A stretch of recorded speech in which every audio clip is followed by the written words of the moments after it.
அன்பார்ந்த வணக்கத்தை தெரிவித்துக் கொள்கிறேன். ஏட்டில் எழுதி வைத்து எடுத்திருந்த கவிதைகள் எத்தனையோ உள்ளத்தில் வளர்ந்து உலகில் கலந்த கவிதைகளை என் நண்பர்களுக்கு சமர்ப்பிக்கின்றேன். மொட்டுக்களாய் மலர்ந்தோம் இன்று இளையுதிர் கால இலைகளாம் எங்கு அடித்து சென்றாலும் மனம் வீசுவோம் ஒன்றாக நம் நிலங்களின் காலடி கடங்கள் வாழ்நாள் முழுவதும் பயணிக்கட்டும். அன்று நீ என் கண்களுக்கு சிறைச்சாலையாக தெரிந்தாய். இன்றோ உணர்கின்றேன் நீ அழகிய பூங்காய் என்பதை. அன்று நீ என் கண்களுக்கு வெறும் கட்டிடங்களாக தெரிந்தாய். இன்றோ நீ அவை அனைத்தும் கோபுரங்கள் என்பதை உணர்கின்றேன்.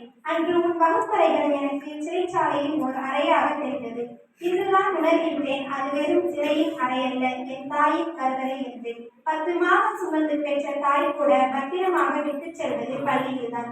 மனித வாழ்வில் மறக்க முடியாத நினைவுகள் பள்ளி நினைவுகள். தோளில் பை மாட்டிக்கொண்டு தோழி அவளுடன் நெடுதூரம் நடந்து பள்ளிக்கு செல்கையில் பேசிய பேச்சுக்கள், உணவு இடைவெளியில் காக்கை கூட்டங்களை போல் கூடி உணவை பகிர்ந்து கொண்ட காலங்கள், மாலை பள்ளி முடிந்தவுடன் மதிலுடன் வீடு திரும்புகையில் சட்டென வந்த சாரல் மலைத்துளிகள் அழகானவை. கடிகாரம் நின்றுவிட்டால் காலமும் நின்று விடுமோ என்ன? அதுபோல்தான் நம் நட்பும். நம் சந்திப்பு நின்றுவிட்டாலும் நம்மளுடைய நட்பு என்றென்றும் தொடரும். ஆதியிலிருந்தே வானத்தில் தோன்றும் வானநிலை கூட கால மாற்றத்திற்கேற்ப நிலை எண்ணிக்கையில் மாற்றம் ஏற்படலாம்.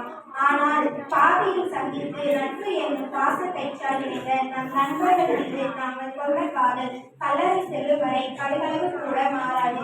இவர்கள் சிந்திய புன்னகையையும் இவைகள் எழுதிய கண்ணீரையும் இதுவரை பகிர்ந்து கொண்டோம். இனி வாழ்வில் என்றும் சந்திப்போம் ஒரு முறை. பார்த்து பேசிய காலங்கள் போக முகப்பார்த்து பேசிய காலங்கள் போகலாம், கைபேசியில் பேசும் காலங்கள் ஆகலாம்.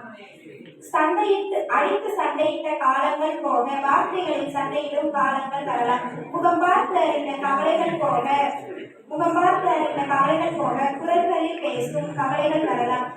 பிரிந்து வாழ்வதே நண்பர்கள் மட்டுமே. என்றும் பிரிந்தும் வாழும் என் நட்பு என்றுமே. உடல் நலிவடையில் தன் நடிகை சொத்தாக்கும் தாயாகவும், மனம் சோர்வடையும் வேளையில் தைரியம் அளித்தோங்க வைக்கும் தந்தையாகவும், செல்ல போரிடும் உடன்பிறப்பாகவும், விழிநீர் சிந்துகையில் கைக்குட்டையாய் ஆறுதல் தரும் தோழியாகவும் தொடரும் ஒரே உறவு நட்பு மட்டுமே. கடலுக்கு அழகு அதில் தோன்றும் அலைகள், செடிக்கு அழகு அதில் பூவும் பூக்கள். நம் நட்பிற்கு அழகு நம்மளுடைய அன்பான இணைவு. தென்றலை நேசிப்பேன் புயலடிக்கும் வரை, பூக்களை நேசிப்பேன் அது வாடும் வரை, நிலவை நேசிப்பேன் விடியும் வரை, என் நட்பை நேசிப்பேன் என் உயிருள்ள வரை.